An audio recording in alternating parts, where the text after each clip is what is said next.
Alright, so I'm using the Screencast-O-Matic software that was suggested in the course, and I've used this Screencast-O-Matic before to make videos, and it's pretty easy to work with. But the one I like to use is the software that comes with the Promethean board that I have, and I'll show you that here in a second.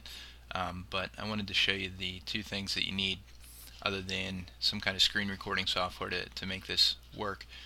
The first thing you need is some kind of pen tablet to write with. It becomes a mouse. This is the one that I have. That's not my computer. I don't know what's going on there. But anyways, I stole this picture off the internet to show you the tablet that I have. It doesn't work that well. Your handwriting's legible with it, but it's definitely a lot better than a mouse. You can get more expensive ones. The guy from Khan Academy uses a Bamboo rather than the Genius, and the Bamboo costs somewhere around $80 or so. He probably has a more expensive one at this point, but you know, the more you pay, the more it looks like your actual handwriting. At least that's my excuse for bad handwriting. So you need that, and you also need a microphone, and I think everybody has one of these at this point that you can talk into. So let me show you how I make this happen. Basically, I open up my software here, and let me go to the back. Alright, and this would be a lesson that I would teach to the kids using the Promethean board. And you go to record it, you'd go to Tools, you go to More Tools, Screen Recorder, and then choose what you want. I'm going to click Full Screen. And then it's going to ask you, when you hit the red button for recording, to save. So I'm going to save it to my desktop. I'm going to call it Practice. I'm going to save it. And as soon as you hit save, it starts to record, and you can see it blinking right there, showing that it's recording. So with this particular program here, or lesson, the kids would come in, they'd have this as their warm-up question, they'd do the warm-up, and let's see if I can get this to work here. Then I'd show them two different ways that they could have done it. And then we get to some example problems, and I wouldn't record this while I was teaching in class. I would sit down and record it either before class or after class. But it would be the same exact lesson that I taught that day in class. And so now I can use my pen. You can see I'm using my pen right now to write. So for instance, in this problem, I would show them that we could reduce the fraction and then look for the LCD. And you can see the handwriting, or the writing with this pen, is better than a mouse, but it's definitely a lot faster. But it's not perfect. But anyways, we'd get the LCD, and I would talk about that. And then when I was done with my video, I would go ahead and stop it. You probably missed that, but it said it was creating the video. And if I look on my desktop, there's the practice video. So we'll listen to that real quick. If I open it up,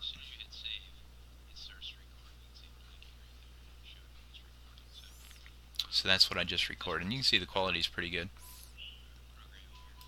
So I'm going to exit out of that. Now let's say I want to actually post the video. So how do you post it after you make the video? Well,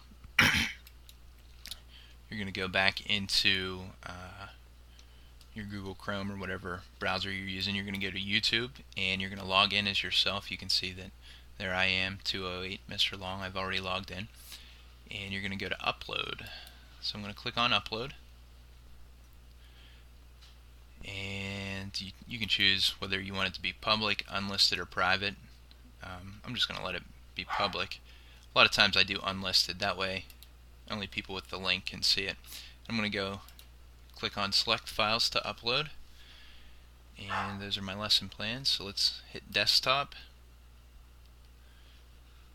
And there's Practice, the one that I just made, so I can hit Open. And as you can see, it's uploading the video there.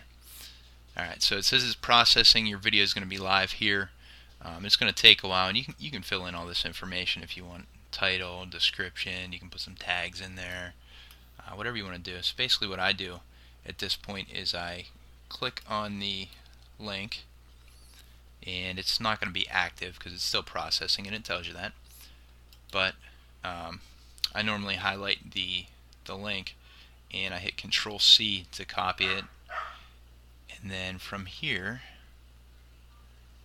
I go to my wiki page, and on my wiki page I would choose where it's going to go. So you can see I'm scrolling down here to my wiki page, and I'm going to put it on Algebra 2 third 9 weeks, and it wants me to log in here, so I'll log in real quick.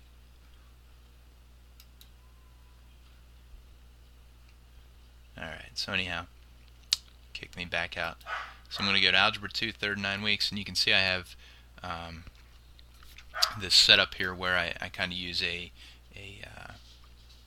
spreadsheet type deal to list everything. And so if I wanted to post a video, I would just go to the date that I'm posting the video.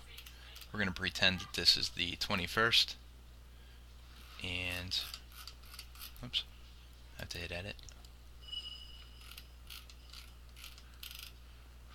We'll make it the 28th, whatever. And then it's blinking in here, so I'm going to just hit add link, or rather I'll put practice, that's the name of it. Highlight it, click on add link, and then I can just paste the link right there into my wiki page. And if I scroll down to practice on the 28th and I click on it, it should redirect me right to the video, and that was the video that you watched me make. So it's that quick. You can make your video, you can upload it to YouTube, and then you can post it on a wiki page or a blog, or whatever you prefer. So that's pretty much that right there. As far as planning out the videos and everything, I basically use it as a supplement for my class, kids that are absent, kids that want to review things that we've done in class. And I don't really plan them out. I mean, whatever we did in class that day, that's what I make a video of. So I'll sit down, like I said before, either before or after I teach the class, and go through the flip chart again. And after that, the kids can watch it. I don't usually assign it as a homework assignment like in the flipped classroom, because not all my kids have computers, and I don't have computers in my room where I could suggest to them to go to the back of the classroom and do it while the rest of the kids are working on the application or the homework problems that they'd now be doing in class. But I do use it as a supplement to what we do in class.